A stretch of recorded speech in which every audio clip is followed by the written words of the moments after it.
दोस्तों Xi Jinping की leadership में चाइना ने इन्वेस्टमेंट, मैन्युफैक्चरिंग और ट्रेड के थ्रू रैपिड एक्सपेंशन पे फोकस किया। फलस्वरूप चाइना की पूरी इकोनॉमी हाईली बूम हुई। लेकिन ये मॉडल अब ऐसे पॉइंट पे आ चुका है जहां रिटर्न्स डिमिनिश होते नजर आ रहे हैं, जिसके चलते इकोनॉमिक इनइक्वालिटी, फाइनेंशियल डेट और एनवायरमेंटल डैमेज जैसी प्रॉब्लम्स देखने को मिल रही हैं। ऊपर से कोविड रिकवरी के बाद अर्ली 2022 में एक तगड़े स्टार्ट के बावजूद चाइना की इकोनॉमी सिग्निफिकेंटली धीमी पड़ गई है। 2021 में 8.1% रिबाउंड तो हुआ, लेकिन वर्ल्ड बैंक के मुताबिक इस साल चाइना की जीडीपी ग्रोथ रेट 2.8% से घट जाएगी।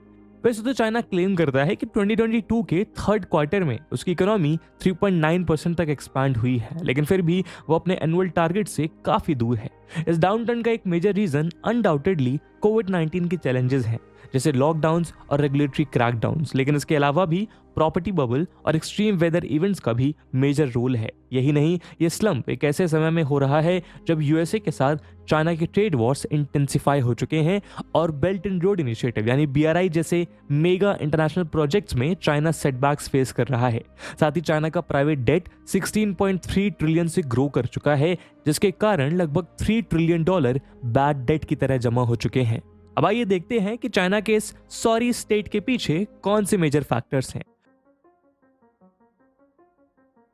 दोस्तों चाइना में बिजनेसेस और कंज्यूमर एक्टिविटीज ठप होने के पीछे सबसे बड़ा रीजन है बीजिंग की जीरो कोविड पॉलिसी। एक ऐसा सख्त कानून जिसके चलते चाइना के लोगों को long and forceful lockdown periods और मास टेस्टिंग झेलनी पड़ रही है। जहां बाकी दुनिया मास वैक्सीनेशन प्रोग्राम्स के थ्रू लॉकडाउन से हटकर नए हेल्थ केयर मेजर्स अपना रही है, वहीं शी जिनपिंग इस रिजिड पॉलिसी को कोविड के खिलाफ पीपल्स वॉर की तरह डिस्क्राइब कर रहे हैं। हालांकि पब्लिक हेल्थ पर्सपेक्टिव से इस अप्रोच को स्ट्रांगली चैलेंज किया जा रहा है। ऐसा इसलिए क्योंकि अब हमारे सामने एक नया वेरिएंट है, ओमिक्रॉन, जो पूरे इम्यून रिस्पॉन्स वाले वल्नरेबल पॉपुलेशंस में फैल रहा है और ये वल्नरेबिलिटी हार्श लॉकडाउन्स और इनएडिक्वेट वैक्सीनेशन कवरेज से जुड़ा है। एक रिटर्स रिपोर्ट के मुताबिक चाइना में daily cases second half of सितंबर के 900 केसेस पर डे से ऑलमोस्ट डबल हो चुके हैं। और ये पॉलिसी सिर्फ आम जनता ही नहीं बल्कि चाइनीज इकोनॉमी में भी भारी पड़ रही है। इन लंबे और फोर्सफुल लॉकडाउन के चलते कई फैक्ट्रीज और बिजनेसेस बंद पड़ गए हैं।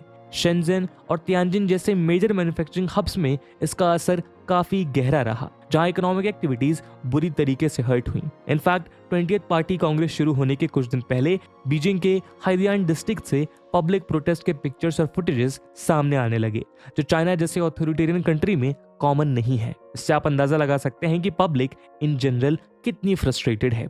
इस जीरो कोविड पॉलिसी के प्रेशर तले चाइना में लोगों का स्पेंडिंग काफी कम हो चुका है, चाहे वो फूड और बेवरेजेस में हो या फिर रिटेल और टूरिज्म में। जापान के लीडिंग सिक्योरिटीज और इन्वेस्टमेंट बैंकिंग कंपनी नोम्यूरा के स्टैटिस्टिक्स के मुताबिक इन ड्रैकोनियन कोविड कंट्रोल्स ने चाइना के 12.2% ऑफ नेशनल जीडीपी को नेगेटिवली इफेक्ट किया है। वहीं शंघाई के अमेरिकन चैम्बर ऑफ कॉमर्स के फाइंडिंग्स ये बता रहे हैं कि चाइना में यूएस बिजनेसेस का ऑप्टिमिज्म और कॉन्फिडेंस सिग्निफिकेंटली गिर चुका है। सर्वे किए गए टोटल नंबर ऑफ कंपनीज में सिर्फ 55% कंपनीज ही अपने आप को अगले 5 साल तक सिक्योर मान रही हैं।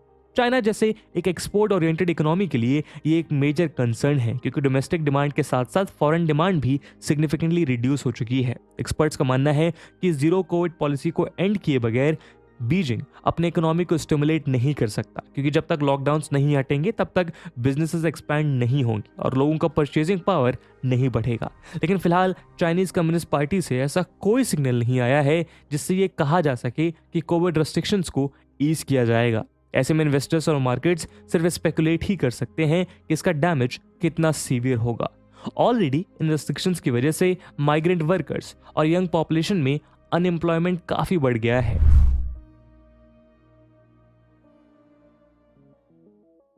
दोस्तों चाइना का नेशन वाइड सर्वे बेस्ड जॉबलेस रेट जून में 5.5% से जुलाई में 5.4% तक तो घटा, लेकिन यूथ अनएम्प्लॉयमेंट में कोई सुधार नहीं देखा गया। जुलाई में तो 19.9% का यह अनएम्प्लॉयमेंट फिगर अपने पीक पर था। जाहिर सी बात है कि इस साल जॉब मार्केट चाइनीज ग्रेजुएट्स के लिए स्पेशली कॉम्पिटिटिव हो चुकी हैं, और ऐसे समय में जब रिकॉर्ड 10.8 मिलियन नए कॉलेज ग्रेजुएट्स जॉब मार्केट में एंटर कर रहे हैं। चाइना के वीक ग्रोथ का इम्पैक्ट सबसे ज्यादा उसके प्राइवेट सेक्टर पे पड़ा है, जो अर्बन एम्प्लॉयमेंट का 4/5 प्रोवाइड करता है। कोविड रेस्ट्रिक्शंस और बढ़ते रेगुलेटरी अनसर्टेनिटीज के चलते इस सेक्टर में मैसिव जॉब कट्स रजिस्टर किए गए। रिपोर्ट्स के मुताबिक अलीबाबा, टेंसेंट और दीदी जैसे चाइनीज टेक जायंट्स और चाइना के बेस्ट प्लेइंग एम्प्लॉयर्स बड़ी संख्या में अपने एम्प्लॉयज को ले ऑफ कर रहे हैं ताकि प्रॉफिटेबिलिटी हर्ट ना हो। सिचुएशन कुछ ऐसी हो गई है कि बीजिंग अब गवर्नमेंट एजेंसीज और स्टेट ओन्ड एंटरप्राइजेस को ज्यादा हायरिंग करने के लिए कह रही है, लेकिन स्टेट सेक्टर में भी जॉब अपॉर्चुनिटीज कम होती जा रही हैं और न्यू वर्कर्स को हायर करने के लिए प्राइवेट सेक्टर एम्प्लॉयर्स को दिया जा रहा स्टेट इंसेंटिव भी काफी कम है। शंघाई के साथ साथ दूसरी जगहों में महीनों तक चलने वाले लॉकडाउन की वजह से माइग्रेंट एम्प्लॉयर्स की सर्विसेज हर्ट हुई हैं। बिना काम और इनकम के migrant workers social insurance programmes में एनरोल करने पर मजबूर हो गए हैं। नेशनल ब्यूरो ऑफ स्टैटिस्टिक्स के मुताबिक जहां फरवरी में 5.6% अर्बन माइग्रेंट वर्कर्स अनएम्प्लॉयड थे, वहीं मार्च तक ये फिगर 6.3% तक पहुंच चुका था। चाइनीज गवर्नमेंट के सामने अब ये चैलेंज है कि वो एम्प्लॉयमेंट को स्टेबल रखे और कंपनीज को प्रोडक्शन रिज्यूम करने में मदद करे, खासकर वो जो सप्लाई चेन्स, लॉजिस्टिक्स और एंटी कोविड सप्लाईज के लिए क्रूशियल हो। लेकिन चाइना के लिए ये चैलेंज और भी सीवियर है क्योंकि वो एक ऐसे प्रॉब्लम से भी गुजर रहा है जिसके कंसिक्वेंसेस काफी क्रिटिकल हो सकते हैं, और वो है प्रॉपर्टी बबल। दोस्तों, लॉन्ग टर्म में ग्रोथ इस बात पर डिपेंड करती है कि ज्यादा वर्कर्स ज्यादा कैपिटल ज्यादा एफिशिएंटली यूज कर रहे हैं। अब तक चाइना अपने ग्रोथ को इंश्योर करने के लिए अपने इकोनॉमी में कैपिटल इंजेक्ट किए जा रहा था, लेकिन बड़े ही अनसस्टेनेबल रेट पे। पिछले कुछ सालों में इस कैपिटल ग्रोथ के चलते प्रॉपर्टी बबल का प्रॉब्लम अराइज हुआ है और आज ये बबल बर्स्ट होता नजर आ रहा है, जिसका इम्पैक्ट चाइना के इकोनॉमिक सुपर पावर स्टेटस के लिए डिजास्ट्रस होगा। दरअसल चाइना के जीडीपी का 1/3 प्रॉपर्टी और उससे रिलेटेड इंडस्ट्री से बनता है और इसीलिए वीक रियल इस्टेट एक्टिविटी और हाउसिंग सेक्टर में नेगेटिव सेंटीमेंट ने ओवरऑल इकोनॉमिक ग्रोथ को स्लो कर दिया है। चाइना में होम बायर्स ने अनफिनिश्ड बिल्डिंग्स पे मॉर्टगेज पेमेंट्स करने से इनकार कर दिया है और उनमें से कई ऐसे हैं जिनको ये पता भी नहीं है कि उनका घर बनेगा भी या फिर नहीं। इनफैक्ट हाउसिंग क्राइसिस को लेकर पब्लिक एंगर इतना बढ़ गया है कि जुलाई में चाइनीज सिटीजन्स भारी तादाद में सड़कों पर उतर आए। चाइनीज अथॉरिटीज ने डिपॉजिटर्स की डिमांड को इग्नोर कर इस पीसफुल प्रोटेस्ट का सामना वायलेंस से किया। डिपॉजिटर्स रूरल बैंक से सिर्फ अपने लाइफ सेविंग्स वापस मांग रहे थे, लेकिन इन बैंक्स ने मिलियंस ऑफ डॉलर्स के डिपॉजिट्स को फ्रीज कर दिया था।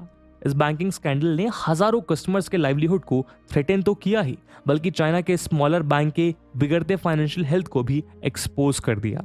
वैसे तो बीजिंग अपने रियल इस्टेट मार्केट को खूब एडवर्टाइज कर रहा है, लेकिन कई शहरों में होम प्राइसेस 20% से भी ज्यादा गिर चुके हैं। रियल इस्टेट का ड्विंडलिंग डिमांड कंस्ट्रक्शन कमोडिटीज के इंपोर्ट्स को भी काफी गिरा रहा है।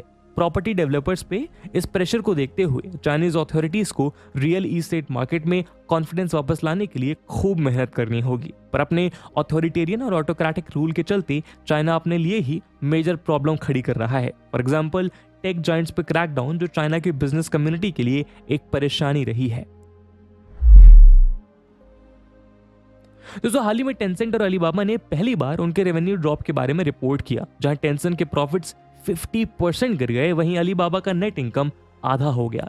हजारों यंग वर्कर्स अपनी नौकरी खो चुके हैं। इसका सीधा असर चाइना की गिरती प्रोडक्टिविटी और ग्रोथ पे महसूस किया जा सकता है। यही नहीं, इस सिनेरियो को देखते हुए इन्वेस्टर्स को भी एक बदलाव का एहसास हो रहा है।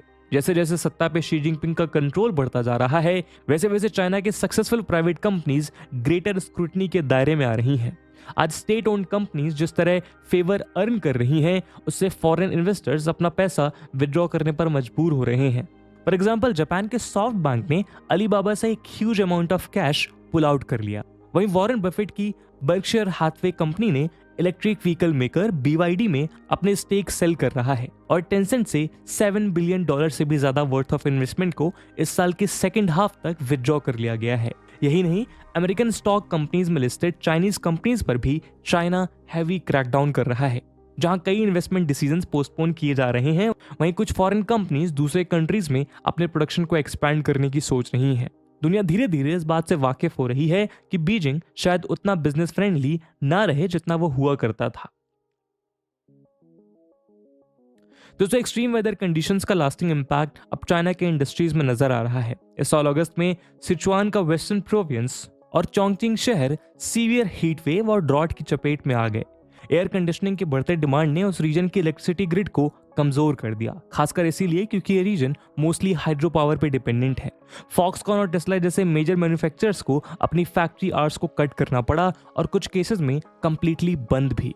चाइना के स्टैटिस्टिक्स ब्यूरो के मुताबिक आयरन और स्टील इंडस्ट्री के प्रॉफिट्स पिछले साल के कंपैरिजन में 2022 के पिछले 7 महीने में 80% से ज्यादा गिर गए हैं। अल्टीमेटली बीजिंग को बिलियंस ऑफ डॉलर्स खर्च करने पड़े इन एनर्जी कंपनीज और फार्मर्स को सपोर्ट करने के लिए।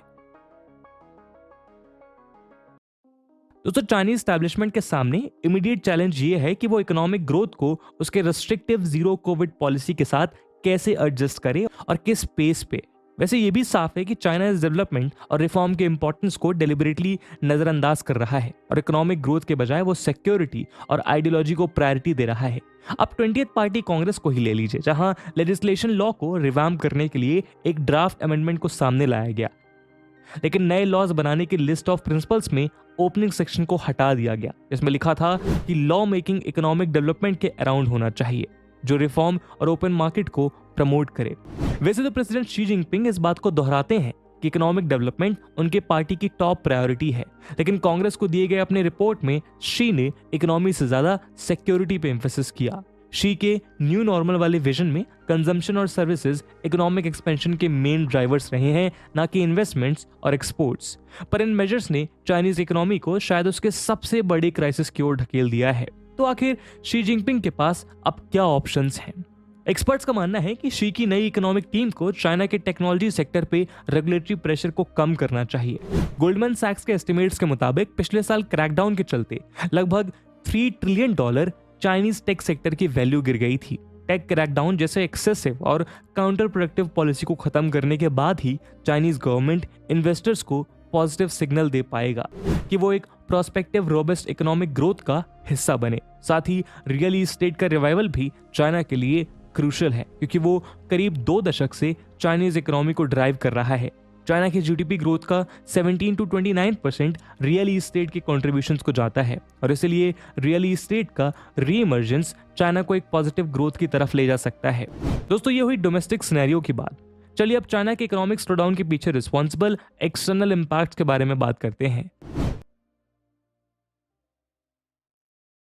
दोस्तों, चाइना के लिए उसका मेजर एक्सटर्नल चैलेंज है वेस्ट के साथ उसका हाइटेंड जियोपॉलिटिकल टेंशन, खासकर यूएसए के साथ।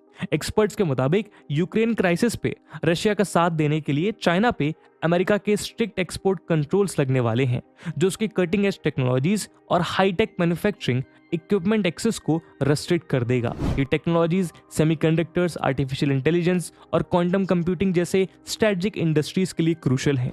ईयू के साथ भी उसका बिगड़ता रिश्ता उसे यूरोपियन टेक्नोलॉजी मार्केट से भी दूर कर सकता है।